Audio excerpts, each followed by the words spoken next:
They laughed at the scar on her face, until the vampire king lifted her veil. "Hide it," Odalissa murmured, her cold fingers adjusting the heavy black lace over Millicent's face. "The king of the night is coming, and your visage is an insult to the living, let alone the immortal." Millicent did not flinch. "A scar is just a memory carved into the skin, sister." "It is a monstrous deformity," Noeletta whispered from the arched doorway, her emerald silk gown rustling like dead, dry leaves in a winter wind. "Keep your head down tonight. If they laugh, let them laugh. Better their cruel amusement than his sudden wrath." But the vampire king did not come to their gilded halls for amusement. He came hunting for a violent truth buried beneath the silk. The grand hall of Highbrook Manor smelled of dying roses and desperate ambition. It was a cavernous space, walled with mirrors that reflected the flickering light of 1,000 tallow candles, creating an illusion of infinite, trembling gold. Yet beneath the veneer of wealth, the air was stale. The Highbrook family was bleeding coin, their once impenetrable political armor rusting under the weight of bad trade and worse wars. Tonight was their salvation, or their slaughter. Millicent stood in the shadows of the musician's alcove, a ghost draped in charcoal velvet. Over her face hung a veil of dense Chantilly lace, pinned securely to her dark hair. It was a suffocating barrier, smelling faintly of mothballs and Odalissa's cloying lilac perfume. Beneath the fabric, the right side of her face throbbed, a phantom ache in the jagged, star-burst scar that stretched from her temple, narrowly missing her eye, down to her jawline. She traced the edge of the veil from the outside. She remembered nothing of how she received the scar. The family law dictated she had fallen into a hearth as an infant, a clumsy, tragic accident that had ruined her marriage prospects and condemned her to the life of a shadowy spinster. She was the family's hidden shame, a stark contrast to the porcelain perfection of her cousins, Odalissa and Noeletta. Below her, the manor's patriarch, Sedan Highbrook, paced the marble floor like a cornered wolf. His velvet doublet was rich, but the sweat beading on his forehead betrayed a man facing the gallows. Beside him stood Brennan Goldvale, a diplomat from the sun-kissed territories. Brennan was a man constructed entirely of sharp angles and polished smiles, his golden hair catching the candlelight. "They will be here before the moon crests the spire, Sedan," Brennan said, his voice a smooth, oily tenor that drifted up to Millicent's hiding place. "Is the tribute prepared?" "It is," Sedan snapped, adjusting his collar, "though it costs me my soul to hand it over to that leech, Arlen Frosthall." "Frosthall does not deal in souls, my friend. He deals in power, and right now he has the armies to crush Highbrook into dust. Smile, bow, and present the chest." Millicent leaned closer to the balustrade. The chest. For weeks, she had noticed the servants acting strangely. Whispers of missing livestock, of strange silver runnels left in the cobblestones of the lower dungeons. 2 nights ago, she had slipped into Sedan's study and seen a small, lead-lined chest sitting on his mahogany desk. The lock was unlatched. Inside were no jewels, no gold bullion, but 12 crystalline vials filled with a thick, luminescent silver liquid that seemed to pulse with a heartbeat of its own. "Odalissa, Noeletta," Sedan barked, startling Millicent from her memory. The 2 cousins glided into the hall, practically radiating practiced elegance. "Remember your instructions. Do not look directly into his eyes. Offer your necks only in subservience, never in invitation. We are not a brothel. We are a sovereign house, negotiating a truce." "Yes, uncle," they chimed in unison. Noeletta glanced up toward the alcove, her eyes narrowing as she spotted the dark shape of Millicent. She offered a small, cruel smirk, pointing a single manicured finger to her own cheek in a mocking gesture. Millicent turned her gaze away, staring instead at the massive oak doors. She was a spectator to her own family's potential demise. Let them mock her. Let them laugh. She was safe in her invisibility. Suddenly, Brennan Goldvale detached himself from Sedan and walked toward the spiral staircase leading to the alcove. Millicent retreated, pressing her back against the cold stone wall, but Brennan's footsteps were deliberate. He appeared at the top of the stairs, his blue eyes piercing through the gloom. "Lady Millicent," he purred, stopping a few feet away. "Hiding away from the festivities? Or merely guarding the high ground?" "I am where I was ordered to be, Lord Goldvale," she replied, her voice muffled by the lace. "Out of sight. Out of mind." Brennan chuckled, a dry, humorless sound. He stepped closer, invading her space. "Sedan is a fool. He hides his most interesting asset in the dark. Tell me, Millicent, do you ever tire of being the punchline to their private jokes?" "I tire of men who ask questions they already know the answers to." His smile faltered for a fraction of a second, revealing something feral underneath. "You have a sharp tongue. It is a pity about your condition. But perhaps, when this treaty is signed, I might convince your uncle to let you return with me to the sun-kissed territories. I have need of a woman who knows how to observe from the shadows." It wasn't a proposal. It was a threat wrapped in a velvet ribbon. He wanted a spy, a broken, disposable pawn. "I belong to no one, Lord Goldvale, not even to the shadows." Before Brennan could respond, a sound echoed through the manor. It was not a knock. It was the grinding screech of the massive iron gates outside being forced open, groaning against their hinges. The temperature in the hall plummeted instantly, the candles flickering violently, before settling into a strange, pale blue flame. Brennan stepped back, his face draining of color. He looked at Millicent, his eyes wide. "He is here," Brennan whispered. But it wasn't fear in his voice. It was anticipation. As he turned to rush down the stairs, Millicent caught sight of a dagger strapped to his inner forearm, a dagger not forged of steel, but carved entirely of petrified sunlight, a weapon designed specifically to turn an immortal to ash. The heavy oak doors of the grand hall did not open. They were blasted inward by an invisible, suffocating pressure. The wood splintered with a deafening crack, silencing the murmurs of the Highbrook court. Through the ruined threshold walked Arlen Frosthall, the vampire king. He was not surrounded by an army, nor did he ride a beast of nightmare. He walked alone, flanked only by 2 silent guards wrapped in coats of wolf fur. Yet his presence filled the cavernous room like a rising flood. Arlen was tall, his movements possessing a fluid, predatory grace that made the humans around him look like stumbling children.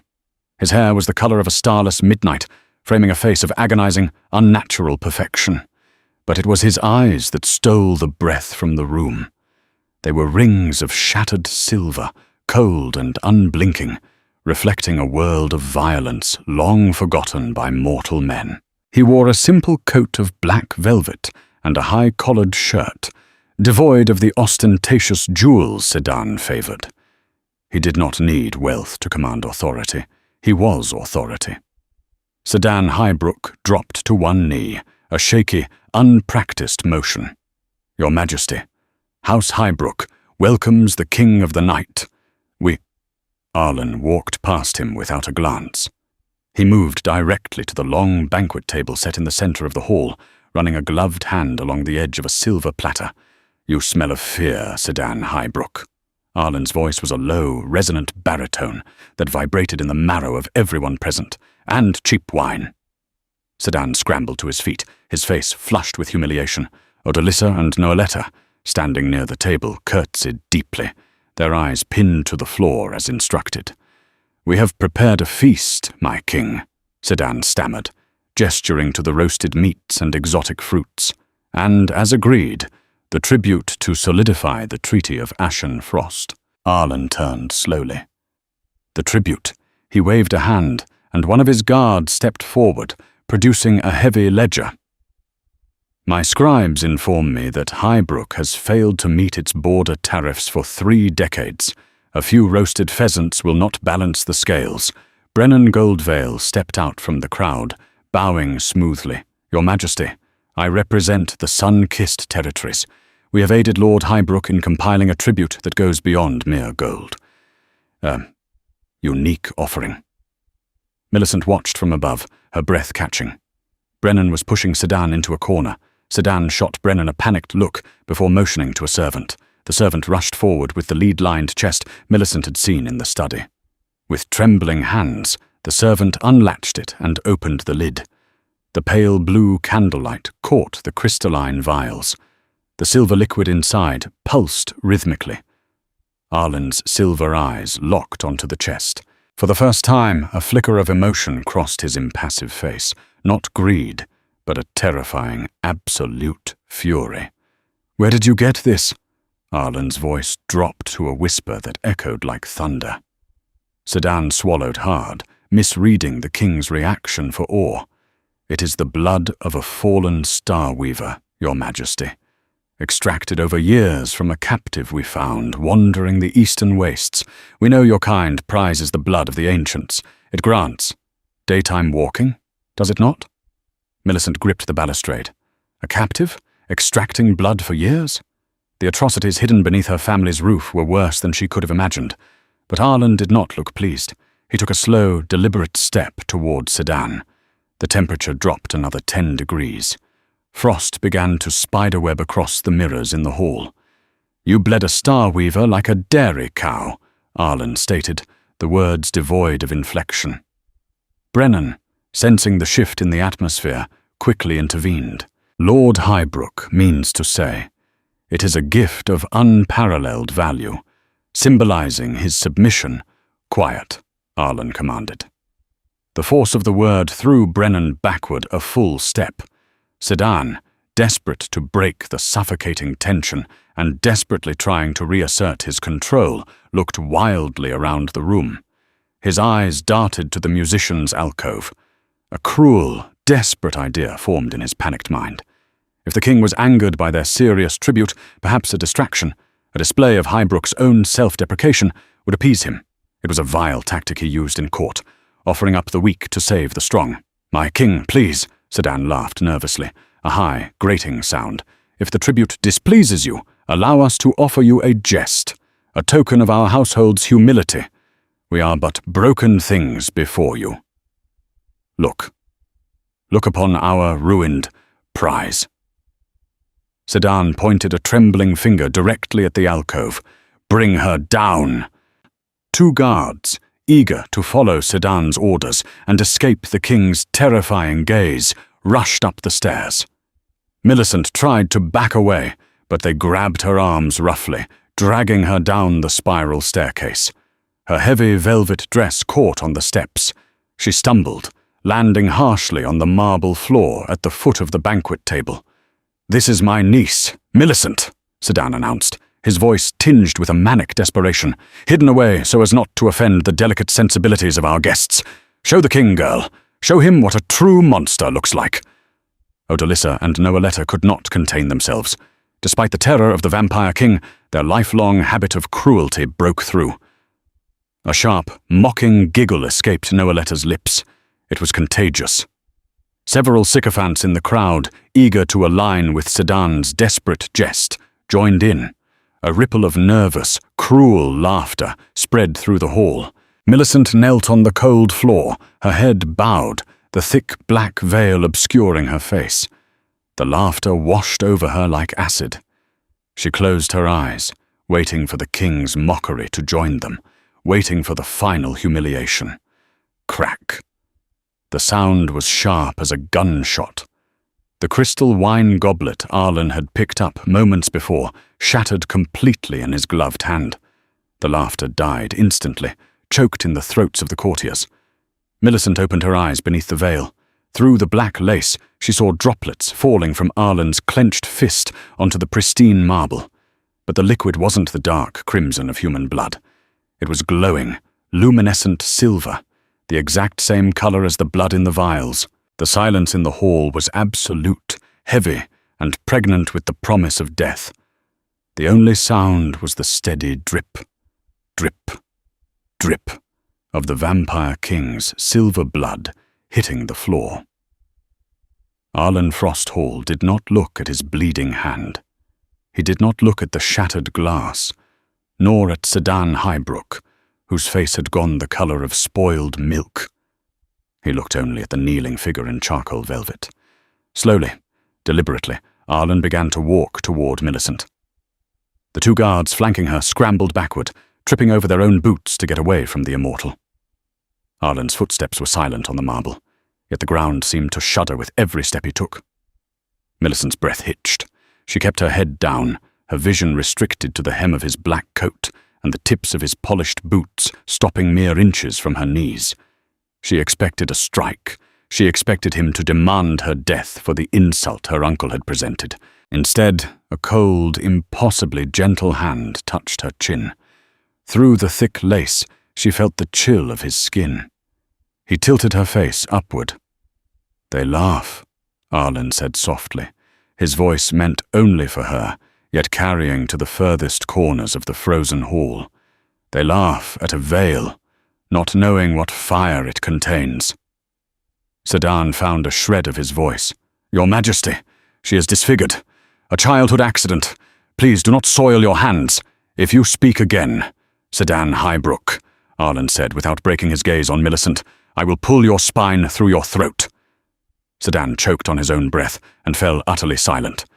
Arlen's ungloved hand, the one not bleeding silver, moved to the side of Millicent's head. His long, pale fingers found the pin securing the black lace. He didn't rip it off. He didn't snatch it away in disgust. He unclasped the pin with the reverence of a priest unveiling a sacred relic.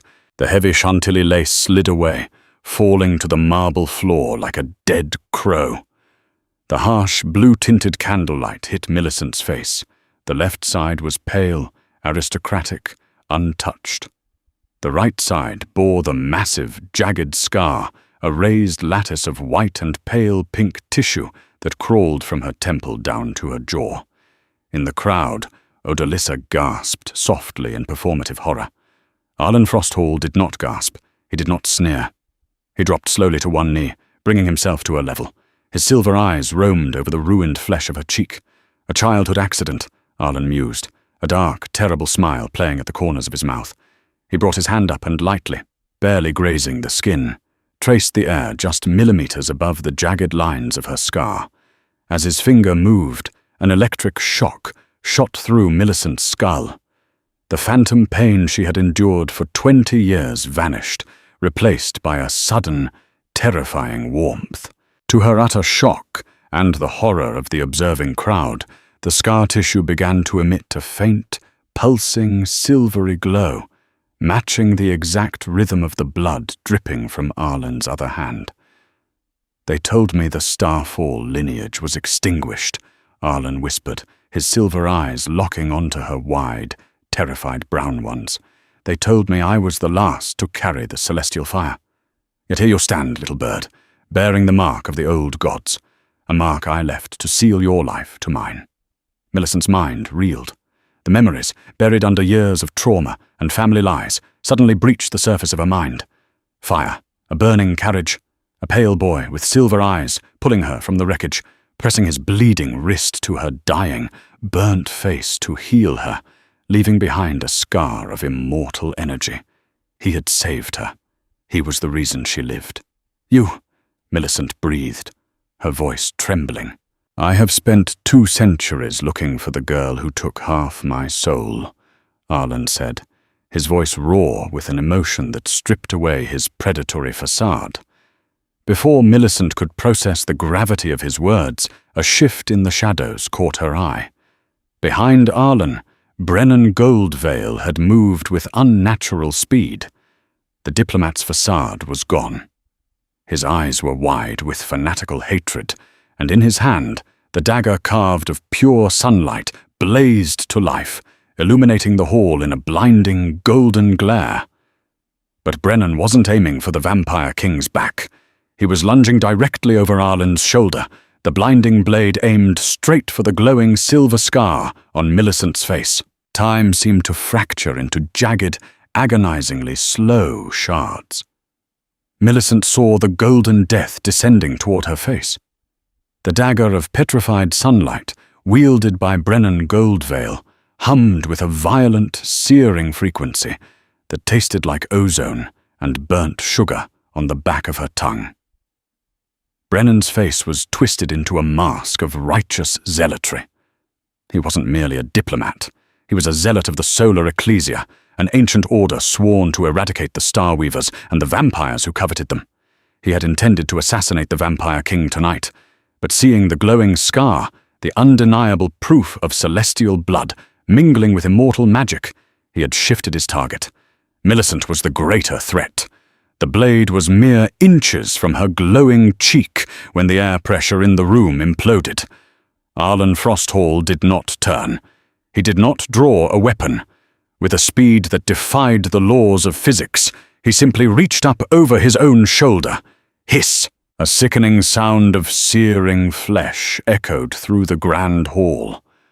Arlen's bare, pale hand wrapped around the glowing blade of the sun dagger. The holy weapon, designed to turn any creature of the night to instantaneous ash, sank into his palm, illuminating his veins with a horrifying, molten gold light. Smoke, smelling of burning sage and ancient dust, billowed from his grip. Brennan let out a triumphant roar, pushing his weight into the hilt, expecting the Vampire King to crumble. Arlen did not crumble. He did not even scream. His silver eyes remained locked on Millicent, a terrifying calm radiating from him. "Sunlight," Arlen whispered, his voice a glacial rumble, "is merely a star that has forgotten its distance." With a sickening crunch, Arlen's fingers contracted. The unbreakable dagger of petrified sunlight shattered into 1,000 useless, glowing fragments, falling like dying embers around Millicent's knees. Brennan stumbled forward, propelled by his own failed momentum, staring at his empty, vibrating hands in absolute shock. "Impossible," he gasped, backing away. "The texts, the ecclesia swore." Arlen finally stood, towering over the terrified diplomat. The horrific burn on his palm was already knitting itself back together, the silver blood acting as an instantaneous celestial solder. He moved so fast he was merely a blur of black velvet. In the next heartbeat, Arlen's hand was clamped around Brennan's throat, lifting the man effortlessly off the marble floor. Brennan kicked wildly, his polished boots scraping against the stone. "The ecclesia sent a boy to do a god's work," Arlen sneered, his fangs fully extending, sharp and pearlescent in the dim light. "You wanted to extinguish a star weaver, Gold Veil. You have only succeeded in waking the wrath of the frost." "Monster," Brennan choked out, his face turning a mottled purple. "She is an abomination, a corruption of the light."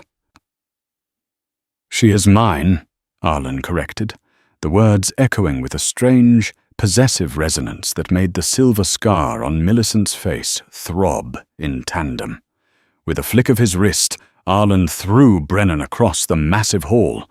The diplomat crashed into a towering mirror, shattering it into a rain of silvered glass before slumping to the floor, unconscious.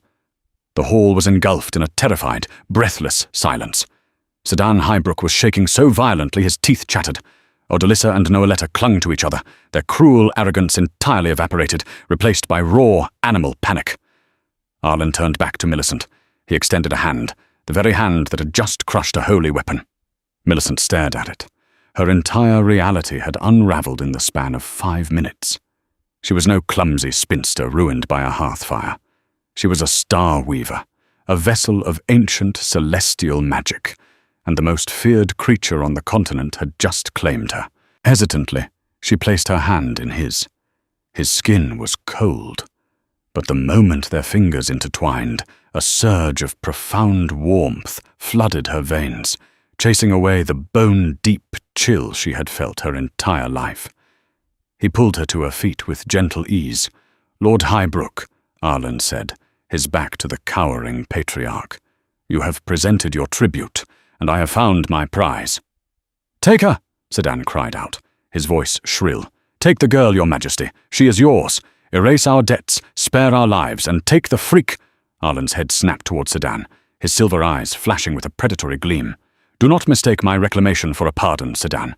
You bled one of her kind in your dungeon to fill those vials. A debt is owed for that sacrilege." Sedan blanched. We did not know she was one of them. The captive in the dungeon. She is a feral thing, a mad woman we found in the woods. Show me, Arlen commanded, his voice leaving no room for negotiation. Take us to the captive, now! As Sedan scrambled to find his keys, whimpering under his breath, Arlen pulled Millicent slightly closer to his side. She looked up at his flawless, terrifying profile. "Why me?" she whispered, the question tearing from her throat. "What am I to you?" Arlen looked down at her, his expression softening imperceptibly. "You are the anchor I cast into the living world 2 centuries ago. And down in that dungeon, little bird, you are about to discover exactly who cut the rope." The descent into Highbrook Manor's lower levels was a plunge into purgatory. The air grew thick and damp, smelling of ancient stone, copper, and a cloying, metallic sweetness that Millicent now recognized as the scent of the silver blood. Sedan led the way, holding a single, trembling lantern. Arlen walked beside Millicent, his grip on her hand firm and reassuring, a strange contrast to the terrifying aura he projected. Behind them trailed Odalissa and Noeletta, forced to accompany the procession by Arlen's silent, wolf-cloaked guards. The cousins' silken gowns dragged through the filth of the stone steps, their vanity finally broken by true terror. "I warned you, Sedan," Odalissa hissed venomously from the rear, her voice trembling. "I told you to burn that creature in the cellar. But your greed—" "Shut your mouth, you foolish girl," Sedan snapped back, his voice echoing off the curved stone ceiling. "It was her blood that bought your gowns and your dowries." Millicent felt a wave of nausea. The fine velvet she wore, the food she ate, all of it was paid for by the torture of whatever lay ahead. And if she truly was a star weaver, she was wearing the price of her own kind's suffering. They reached the lowest level. A heavy iron door, etched with crude, hastily drawn wards, stood at the end of the corridor. "Open it!" Arlen demanded. Sedan fumbled with a ring of heavy iron keys, finally slotting one into the lock. It turned with a rusted shriek. The door swung open, revealing a cell illuminated only by the faint, pulsing silver glow of its occupant. Millicent stepped forward, her breath catching in her throat. Chained to the far wall by thick iron manacles was a figure so frail she looked like a bundle of rags left to rot. Her hair was stark white, falling in matted clumps over her face. Her skin was translucent, mapping a network of glowing silver veins beneath the surface. Her arms were covered in hundreds of small, jagged scars, the harvest sites of the Highbrook wealth. "You monsters," Millicent breathed, tears stinging her eyes. She pulled away from Arlen and rushed into the cell, dropping to her knees before the chained woman. "Don't touch her, Millicent," Sedan warned frantically. "She bites." Millicent ignored him. She reached out, her trembling hands hovering over the woman's scarred arms. "I'm so sorry," she whispered. "I didn't know." At the sound of her voice, the captive's head snapped up. Her eyes were milky white, blind with cataracts, but they locked onto Millicent with uncanny precision. The woman inhaled sharply, her nostrils flaring. "The scent of the burning star," the old woman rasped, her voice sounding like dry leaves crushed underfoot. "I smell the ash. I smell the frost." "I am here," Arlen said, stepping into the cell, his presence filling the cramped space. The old woman let out a broken, cackling laugh that ended in a wet cough. "The Vampire King. You took your sweet time, leech. 200 years to find the girl." Millicent stared at the woman, her heart hammering against her ribs. You know him. You know me." The captive strained against her chains, leaning toward Millicent. "No, you child, look at me. Look past the rot." Millicent peered into the ruined face. Beneath the grime and the exhaustion, the bone structure was hauntingly familiar. The high cheekbones, the slope of the nose. It was like looking into a distorted, aged mirror. "Mother," Millicent whispered, the word feeling alien on her tongue. Her mother had supposedly died in the same fire that scarred her. "Grandmother," the old woman corrected, a tear of liquid silver leaking from her blind eye. I am Ilara, the last high priestess of the Star Weavers. I hid you, Millicent. When the Ecclesia came with their torches and their sunblades to slaughter our lineage, I hid you among the very mortals who would despise you. I altered your memories. I made you believe you were a broken, clumsy human. You left me to be abused by them, Millicent asked, gesturing to Sedan, her voice breaking. You let them think I was a monster? It was the only way to keep you safe from the Sun Priests, Ilara rasped, and safe from him. She pointed a trembling, glowing finger at Arlen. Arlen's expression tightened. I saved her life, priestess. When the Ecclesia set your carriage ablaze, I pulled her from the wreckage. I gave her my blood to heal the burns. I tied her soul to mine, so she would not fade. You tied her to you so you could use her, Ilara spat, her voice suddenly booming with unexpected power. Do not lie to the girl, immortal. Tell her the truth of the blood bond.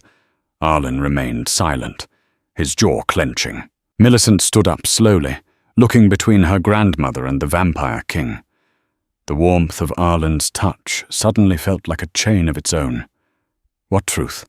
Arlen, what is she talking about? A Star Weaver, bonded to a vampire, does not just share life, Ilara wheezed, her strength fading again. She amplifies his power tenfold. With you by his side, Arlen Frosthall can walk in the daylight. He can subjugate the entire continent. But the cost, oh, the cost, my sweet girl. Millicent took a step back, the silver scar on her face pulsing frantically. What is the cost? Ilara's blind eyes seemed to pierce straight through Millicent's soul. To fuel him, your celestial light will be consumed. The more power he draws, the more of your humanity burns away. Eventually, you will not be a woman. You will be a weapon of pure, cold starlight. You will destroy everything you love until the fire consumes you from the inside out. Millicent looked at Arlen, her eyes wide with betrayal. The King of the Night looked away, unable to meet her gaze. The silence in the cell was deafening, broken only by a sudden, frantic shout echoing from the upper levels of the manor. Fire! The manor is burning! Sunfire! Chaos erupted in the Highbrook dungeon. The frantic screams from the upper levels filtered down through the stone, accompanied by the undeniable scent of burning wood and melting tapestries. But this wasn't ordinary smoke. It smelled acrid, sweet, and overwhelmingly pure. The scent of unleashed, weaponized sunlight. Brennan Goldvale had woken up. He unleashed a solar flare, Arlen said, his voice dropping into a dangerous, lethal register. A suicide artifact, the Ecclesia's final resort. We are trapped, Sedan shrieked, pushing past his nieces to claw at the stone walls. The sunfire cannot be extinguished by water. It will burn downward until it consumes the foundation. Odalissa and Noletta began to wail, dropping to their knees on the filthy floor. Uncle, do something! Call your guards! Odalissa sobbed, her emerald gown now stained with soot and grime. The guards are already dead or fleeing, Arlen stated coldly. He turned to his own silent enforcers. Break the chains. We take the priestess. With a single synchronized movement, the two wolf-cloaked vampires stepped forward and gripped Ilara's iron manacles. With a sickening groan of bending metal, they ripped the chains from the stone wall. Ilara collapsed forward, caught by the vampires before she hit the floor. Arlen, Millicent said, her voice trembling, but remarkably steady amidst the panic. Is it true? What my grandmother said? Did you bind me to use me? Arlen paused. The air around him seemed to frost over, the silver in his eyes swirling like a blizzard. I bound you because you were dying, Millicent. The power it grants me was a consequence, not the goal. I have searched for you to protect you, not to consume you. Can I trust you? She asked, the pulsing light of her scar casting long shadows in the dim cell. You have no one else to trust, Arlen replied softly. The mortals despise you. The Ecclesia wants to burn you. I am the only one who sees you as a queen, not a curse. A violent shudder rocked the dungeon. Dust and loose stone rained from the ceiling. The heat was becoming oppressive, baking the damp air. "We must leave, now," Arlen commanded. He reached out and grabbed Millicent's arm, pulling her towards the corridor. As they ran up the stone stairs, the heat intensified. By the time they reached the grand hall, the manor was an inferno. But the fire was not red or orange. It was a blinding, pure gold. The sunfire licked across the tapestries and the wooden beams, burning with a ferocious, hungry intelligence. It did not produce ash. It simply unmade everything it touched into a blinding white light. Brennan Goldvale was nowhere to be seen, likely consumed by his own fanatical weapon. Arlen hissed in pain as they entered the hall. The ambient light of the sunfire was agonizing to him. His pale skin began to blister, just from proximity. His guards threw their thick wolf cloaks over Ilara to shield her, but they too were smoking. "The main doors are blocked by the collapse," Arlen growled, shielding his face with his velvet sleeve. "We must find the eastern terrace." "Wait!" A pathetic cry cut through the roar of the flames. Millicent turned. Trapped behind a fallen, burning beam were Odalissa and Noeletta. Their silk dresses were singed, their perfect hair ruined. Sedan was nowhere in sight. He had abandoned them in his own cowardly flight. "Millicent, please!" Noeletta screamed, coughing on the radiant smoke. "Don't leave us!" "They mocked you," Arlen said, his voice strained as the holy heat pressed against his immortal form. "They locked you in the dark. Let them burn in the light." Millicent stared at the cousins who had made her life a living hell. She remembered the laughter, the heavy black veil, the years of psychological torture. A dark, vindictive part of her wanted to walk away, but as the golden fire surged towards them, a strange sensation erupted within Millicent. The scar on her face didn't just pulse, it flared. The blinding, painful heat of the sunfire in the room suddenly felt pliable, like water waiting to be directed. She remembered her grandmother's words, a weapon of pure, cold starlight. She wasn't just a battery for a vampire. She was a star weaver. She commanded the celestial bodies. "No," Millicent said. She stepped away from Arlen's protective grasp and walked directly toward the blinding, golden inferno. "Millicent, stop!" Arlen shouted, reaching for her, but the radiant heat of the room forced him back. Millicent raised her hands. The scar on her face burned so bright it rivaled the flames. She focused on the sunfire trapping her cousins, feeling the arrogant, destructive energy of the holy weapon. She didn't try to extinguish it. She commanded it.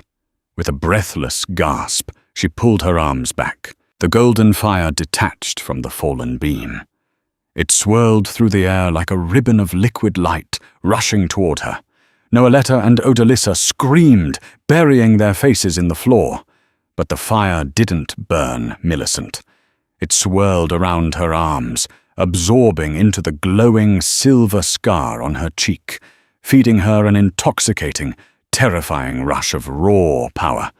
She held the energy of a localized sun within her veins. The path to the cousins was clear. Millicent turned back to look at Arlen.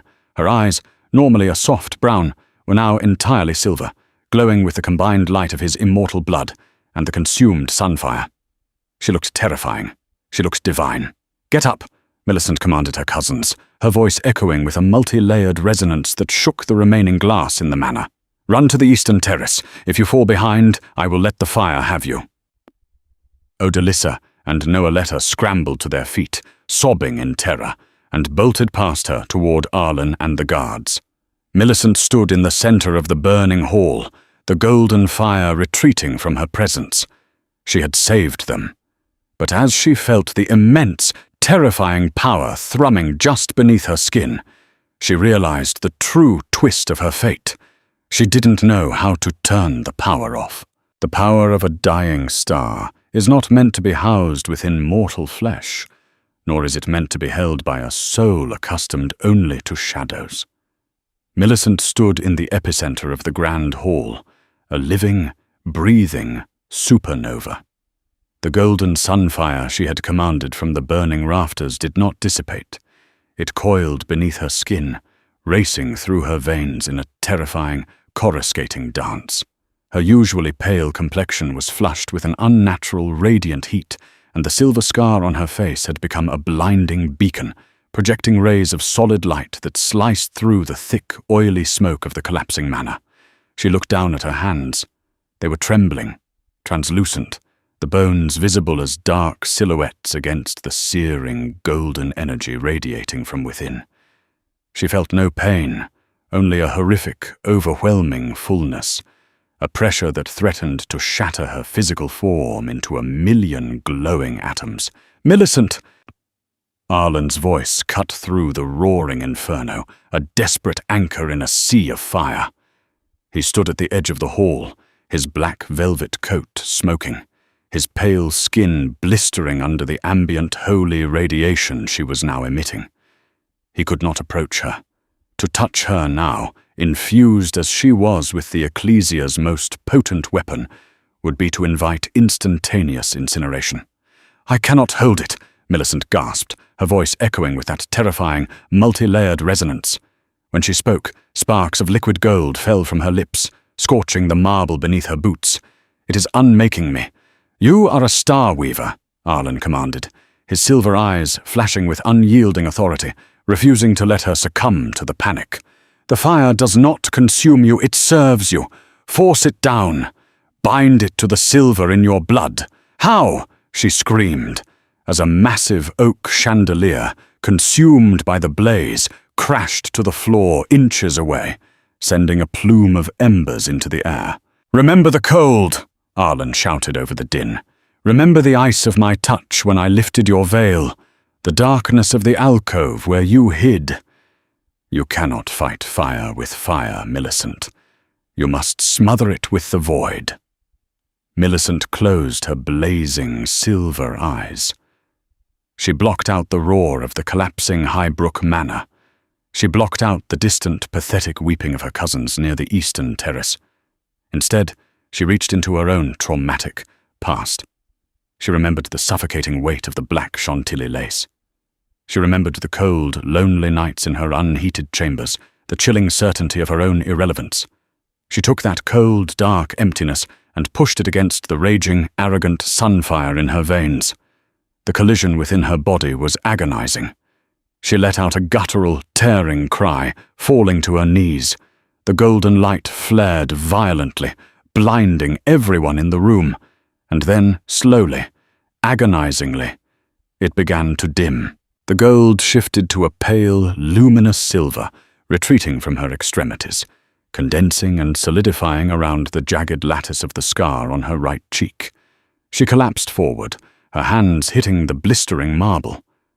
The overwhelming light was gone, replaced by a steady, manageable silver glow emanating from her face. She was panting, her dark hair plastered to her sweat-drenched forehead. She had survived the crucible. Arlen crossed the room in a blur of motion. Ignoring the residual heat radiating from her skin, he wrapped his arms around her, hauling her up against his chest. His touch was freezing, a blessed, agonizing relief against her fevered skin. "We leave!" Arlen growled to his guards, who were supporting the frail, silent form of Ilara. They moved with supernatural speed, bursting through the shattered glass of the eastern terrace just as the ceiling of the grand hall finally gave way in a catastrophic shower of stone and fire. They ran into the freezing, snow-covered labyrinth of the Highbrook Gardens.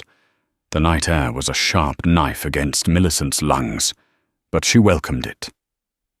They reached the edge of the estate, where a massive carriage made of blackened iron and pulled by 4 monstrous, heavily armored shadow steeds waited in the gloom. Odalissa and Noeletta were huddled near the wheels, shivering in the snow, their silk gowns ruined, their faces streaked with soot and terror. As Millicent approached, leaning heavily on the Vampire King, her cousins flinched away, dropping their gazes to the blood-stained snow. They did not see the clumsy spinster anymore. They saw a god of destruction. "Go," Millicent whispered to them, her voice hoarse, devoid of pity or vengeance. "Run to the capital. Never speak my name again." The cousins did not hesitate. They scrambled away into the dark woods, vanishing into the obscurity they had once condemned her to. Arlen lifted Millicent into the carriage, settling her onto the plush velvet seats before helping the guards load Ilara. As the carriage lurched forward, thundering away from the burning ruin of her past, Millicent leaned her head against the cold glass of the window. "We are safe," she murmured, watching the distant orange glow of Highbrook Manor fade into the tree line. Ilara, slumped in the opposite corner, let out a dry, rattling cough. Her blind, milky eyes stared directly at Millicent. "Safe?" the old priestess wheezed, a bitter smile twisting her scarred face. "Child, you did not just absorb the sunfire. You conquered it. You assimilated the Ecclesia's holy resonance." Millicent felt a cold knot form in her stomach. "What does that mean?" Arlen stared out the window into the pitch-black night, his jaw clenched so tightly the muscles jumped beneath his pale skin. He answered for her. "It means," Arlen said softly, "that to every sun priest and paladin across the continent, you are no longer a hidden myth. You just lit a beacon in the dark that every fanatic in the world can see. They are not coming for me anymore, Millicent. They are coming for you." The citadel of Ashen Frost was not a castle. It was a mountain carved into a weapon. It rose from the jagged peaks of the northern wastes like a spear of black ice, piercing the low-hanging, perpetually grey clouds.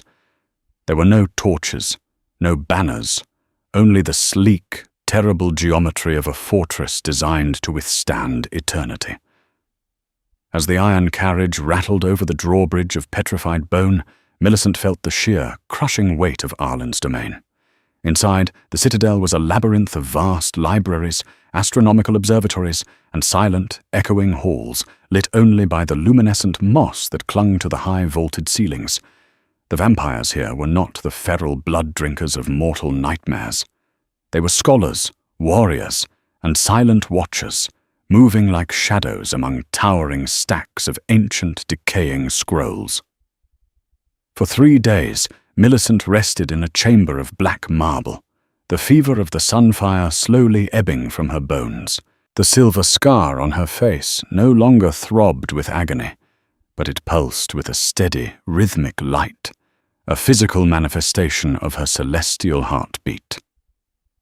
On the 4th night, she demanded to see her grandmother. She found Ilara in one of the lower archives, lying on a bed of furs. The old priestess looked worse. The proximity to the citadel's intense, ancient dark magic was draining the last dregs of life from her fragile frame. Arlen stood by the arched window, his back to the room, looking out over the frozen wastes. "You are stronger," Ilara rasped as Millicent knelt beside her. "I can hear the star song in your blood. It is loud, too loud." "I can control it," Millicent said, though she wasn't entirely sure. "I won't let it consume me." Ilara's blind eyes rolled toward Arlen's silent silhouette. "You must sever the bond, Millicent, the connection between your celestial light and his immortal void. If the Ecclesia arrives, and they will, he will use your power to slaughter them all. He will turn you into the very monster they claim we are." "The Ecclesia slaughtered our kind, grandmother," Millicent countered, a flash of defensive anger rising in her chest. "They tried to burn me in a carriage when I was a baby." "Did they?" Ilara whispered, her voice dropping to a chilling, conspiratorial hiss. "Ask him, child.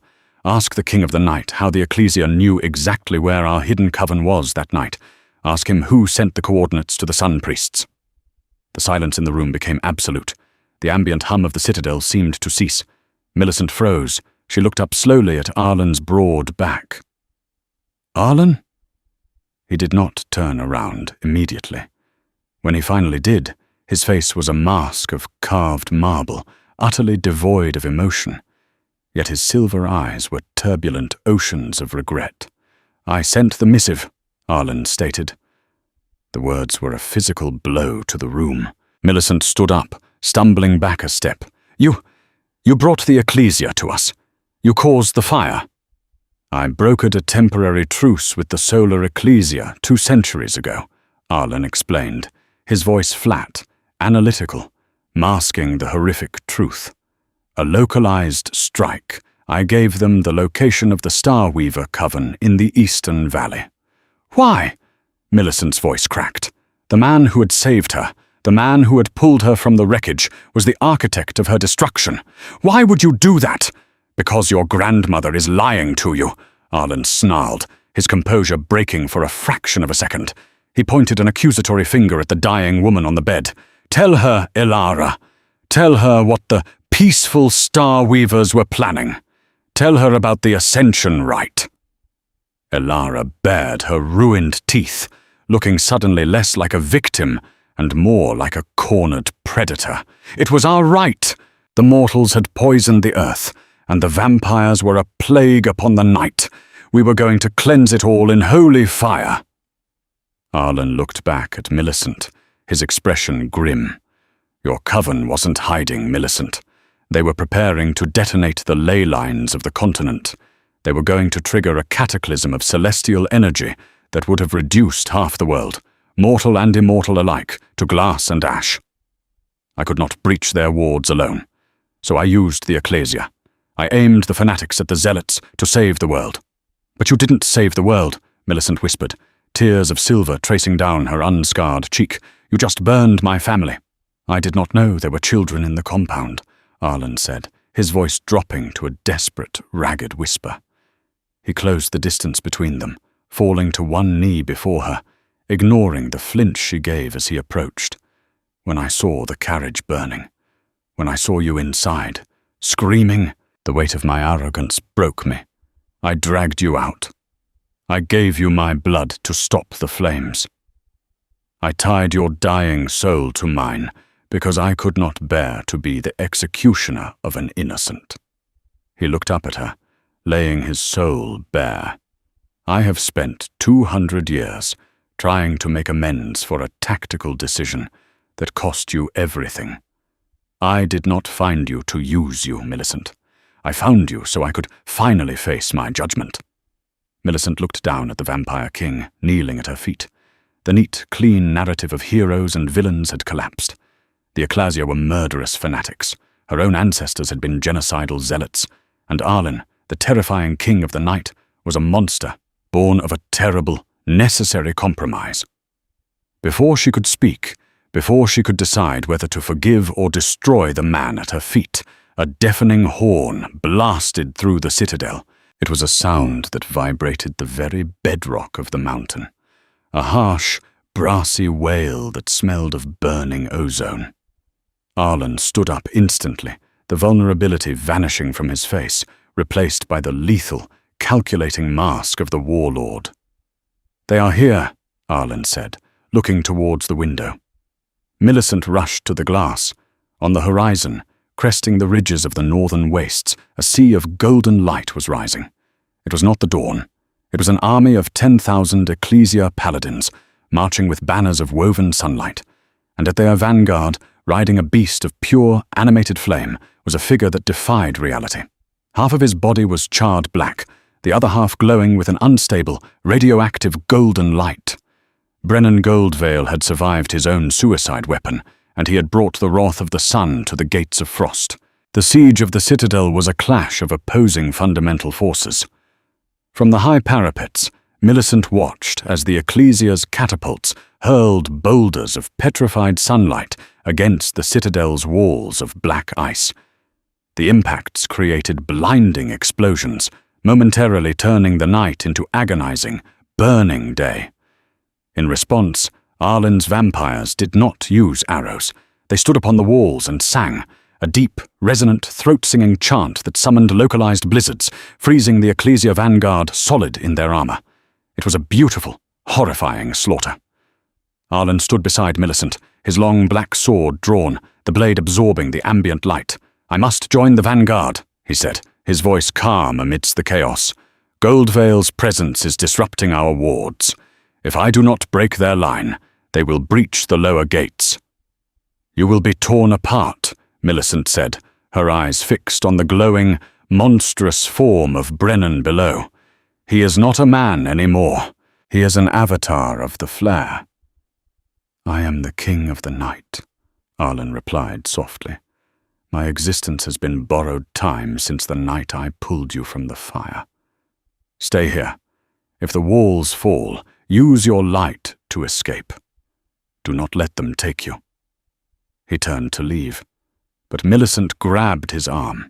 The silver scar on her face flared violently.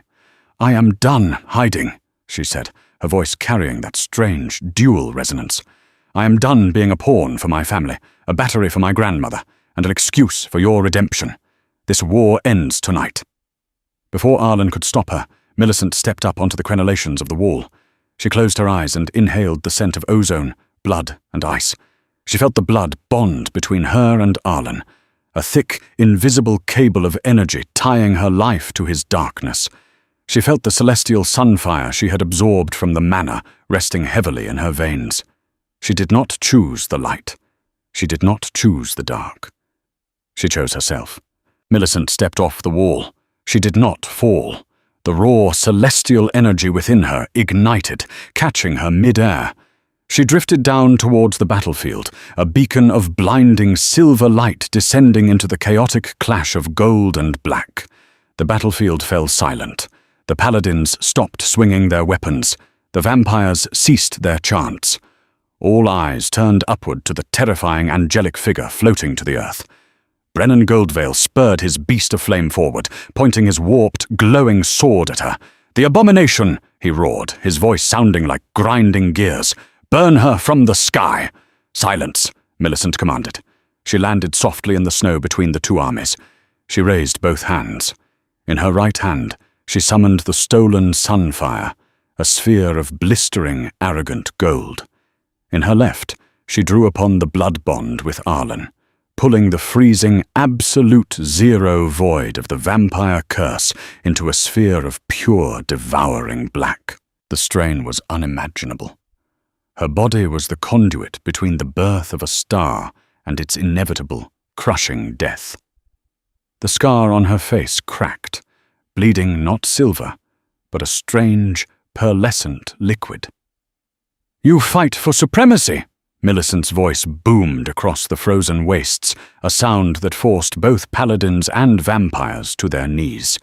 "You fight to eradicate the other, but light requires the shadow to have shape, and the shadow requires the light to exist." She looked up at the wall, meeting Arlen's terrified silver eyes. She smiled, a sad, knowing expression. "I free you, Arlen Frosthall," she whispered, though he heard it perfectly. "I free you from your guilt, and I free myself from your curse." With a scream that shattered the low-hanging clouds, Millicent slammed her two hands together. She smashed the sunfire into the void. The resulting explosion was not an expanding fireball, but an implosion, an eclipse born on the earth, a shockwave of twilight, neither burning nor freezing, but a perfect, neutralizing grey, swept across the battlefield. When the wave hit the Ecclesia paladins, their weapons of petrified sunlight dissolved into harmless dust, and the fanatical rage was stripped from their minds, leaving them bewildered, exhausted mortals in the snow. When the wave hit Brennan Goldvale, the unstable sunfire animating his ruined body was extinguished, and he collapsed, finally allowed to die. And when the wave swept over the citadel, rolling over the vampires, it did not burn them to ash. Instead, the monstrous hunger in their eyes faded. The deathly pallor of their skin warmed. They were not made human, but the parasitic curse of their immortality was severed. They were untethered from the darkness. Millicent fell to her knees in the center of the silent battlefield. The blinding light of her scar had faded entirely. It was no longer a glowing brand of magic, nor an ugly, jagged wound. It was just a smooth, faint, pearlescent line tracing down her cheek, a testament to what she had survived. Footsteps crunched in the snow. Arlen approached her. He had dropped his sword. He looked different. His silver eyes were now a deep, storm cloud grey. He reached down and took her hand. His skin was no longer freezing. It was warm. "What did you do?" he whispered, pulling her to her feet, his voice trembling with a terrifying, beautiful awe. "I didn't choose a side," Millicent breathed, leaning against him, feeling the steady, mortal rhythm of his newly beating heart. I broke the board. They did not rebuild the broken crowns, nor did they relight the pyres of old fanaticisms. The citadel of ashen frost became a sanctuary of twilight, a place where the sun could rise without burning, and the night could fall without fear. Millicent never wore a veil again. She walked the world with her scar exposed, a sovereign of her own destiny, a woman who had swallowed a dying star and breathed out a new dawn. She found love not in the shadows of subservience, but in the fierce, equal light of an unburdened soul beside a king who had happily traded eternity for a single, finite lifetime with her. Their bond was no longer magic. It was choice, and in that choice they found the ultimate freedom.